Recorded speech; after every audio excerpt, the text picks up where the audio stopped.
वर्ष आहे आपल्या लाडक्या बाप्पाचं आगमन होत आहे. काय नेमकं सांगाल, काय नेमके मंडळाची वैशिष्ट्य आहेत?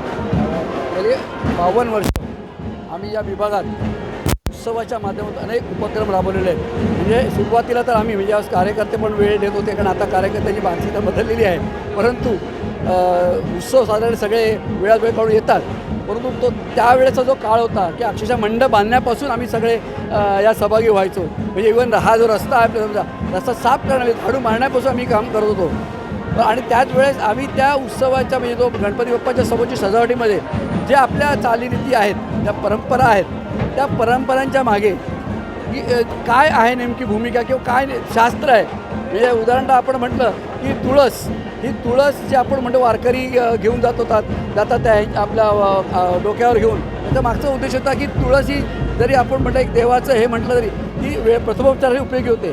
तसं अनेक तुळशीचे जे काही गोष्टी आहेत, म्हणजे आपण म्हणत होतो की तीच आपल्या गावाकडे जिथे आता तशा नाही आहे तुळशीचं वृंदावनं, पण गावच्या ठिकाणी जिथे तुळशी वृंदावनं असायची, तर त्या ठिकाणी जेव्हा महिला स्थानाधिक झाल्यानंतर ती तुळशीला पाणी घालणं, हे जर तुळशीला आपल्याला पाणी घालणं हा एक निमित्त जरी असलं तर त्यात सर्वात महत्त्वाचा असा विषय होता की तुळशीमधून निघणारा जो ओझोन वायू आहे O3, तो तिला दिवसभराच्या ह्याच्याने मदतीचा असायचा, फायदेशीर असायचा. अशा अनेक तुळशीच्या गोष्टी होत्या. किंवा नारळाचं, आपण नारळाला कल्पवृक्ष काय म्हणतो, तर ते बुंद्यापासून ते शेंड्यापर्यंत प्रत्येक गोष्ट ती उपयोगाला माणसाची येते. इव्हन आपण म्हणतो गोमाता, तर गायीच्याही अनेक गोष्टी ज्या आपल्याला फायदेशीर असतात. तर अशा सगळ्या गोष्टी अनेक म्हणजे ते दाखले देऊन शास्त्रीय दृष्टी म्हणजे त्याला दाखले देऊन आम्ही सजावटी करत होतो. परंतु आता ते आता सगळ्या यूट्यूब सगळ्या गोष्टी आल्यामुळे तिकडे म्हणजे भाविकही त्या ह्याच्याकडे तेवढं वेळ देत नाही आणि आपल्या सगळ्या कार्यकर्त्यांकडे पण तसा वेळ नसल्यामुळे आम्ही तर त्यात आता वर्षभरात आम्ही कार्यक्रम करतो, जेणेकरून लोकांना, कारण हा उत्सव हा एक म्हणजे एकत्र येऊन एक आनंद व्यक्त करण्याचा असो, एक निमित्त असतं.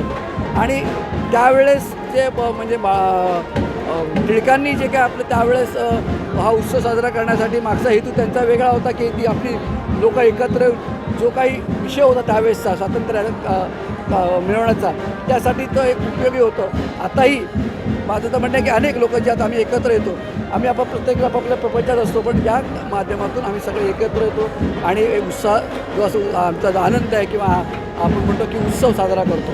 अतिवृष्टी पडली आहे, काय शेतकऱ्याचा साकडा असणार आहे? आता कसं आहे की या अतिवृष्टी आता जर आजचं जर आपण पाहिलं की हे सगळं घडतं, हा जो समतोल बिघडलेला आहे पर्यावरणातला, कारण आपण पाहतो की आपल्याला माहीत होतं की जून पहिला आठवडा म्हणजे की पाऊस येणार, पण आज पाऊस कधी येतो की बारमाही पाऊस पडतो आहे. या सगळ्या गोष्टी ह्याला कारण आपणच आहोत, कारण आपणच त्या निसर्गाचा समतोल बिघडवला आहे. आता शेवटी जे काय आहे त्याच्यावर आता कुठंतरी आपल्याला की हे होणारच, कारण आता कधी तो म्हणजे आपला सुका पण दुष्काळ होऊ शकतो आणि ओलाही दुष्काळ होऊ शकतो.